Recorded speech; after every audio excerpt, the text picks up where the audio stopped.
l'Union africaine et les États-Unis pour leur leadership et leur facilitation des négociations entre les parties en RDC. Nous nous félicitons de la deuxième réunion qui s'est tenue à Washington ce mois-ci dans le cadre du mécanisme conjoint de coordination de la sécurité entre la RDC et la République du Rwanda.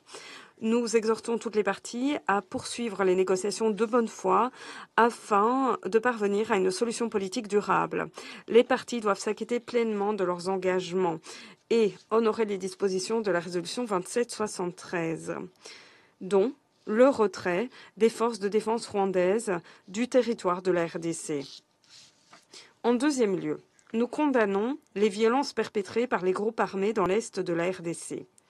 Ces derniers mois, nous avons constaté une nette hausse des attaques contre les civils, en particulier de la part des ADF et du M23.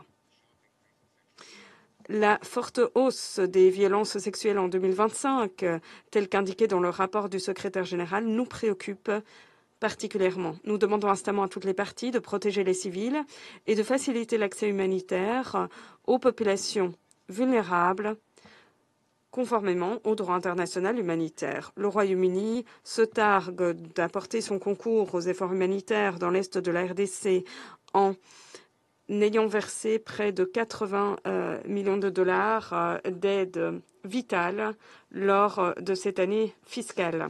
Troisièmement, le Royaume-Uni appuie sans faille la MONUSCO et son mandat, entériné par ce Conseil. Les obstructions persistantes aux opérations de la MONUSCO, notamment dans les zones occupées par les M23, sont inacceptables. Nous encourageons tous les États à indiquer très clairement au M23 et à toutes les parties que les décisions du Conseil de sécurité doivent être respectées.